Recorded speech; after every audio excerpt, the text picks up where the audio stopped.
नमस्कार मैत्रिणींनो, आज मी आपल्याला एक वाटी शिरखुर्मा हा पदार्थ बनवून दाखवणार आहे।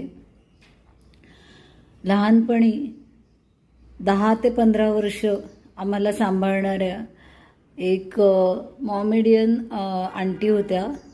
त्यांचं उमराव बी युसुफ खा पठाण असं नाव होतं। तर त्यांनी मला हा पदार्थ शिकवलेला आहे आणि रमजान ईदला हा पदार्थ केला जातो। शीर खुर्मा याचा अर्थ शीर म्हणजे दूध आणि खुर्मा म्हणजे खजूर। तर दूध आणि खजूर याचा हा पदार्थ प्रथमदर्शनी वाटतो, पण त्यानंतर या पदार्थात बऱ्याच सुधारणा होऊन शेवया आणि ड्रायफ्रूट्स, वेलची पावडर वगैरे, काही वेळेला केशरही घातलं जातं।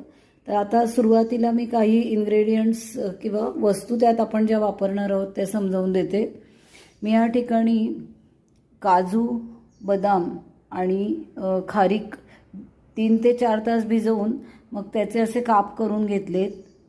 त्यानंतर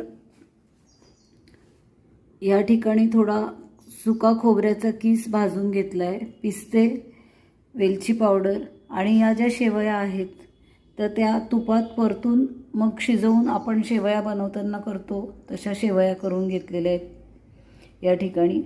आणि त्यानंतर 1 कपभर हे दूध आहे साधारण, तर ते पाऊण त्यातलं आटवून साधारण एवढं झालं आहे। 3/4 असं दूध आपण आटवून घेतलेलं आहे। तर आता ह्या शिरखुर्म्याची आपण तडका बघणार आहोत। तर सर्वप्रथम कढई तापवून त्यात आपण थोडंसं तूप टाकलं आहे। 1 वाटी शिरखुर्मा आपण बनवत आहोत या ठिकाणी। त्याच्यात काजू, बदाम, खारका हे सगळे ड्रायफ्रूट जे आहेत ते आपण खमंग भाजून घ्यायचे। पिस्ता,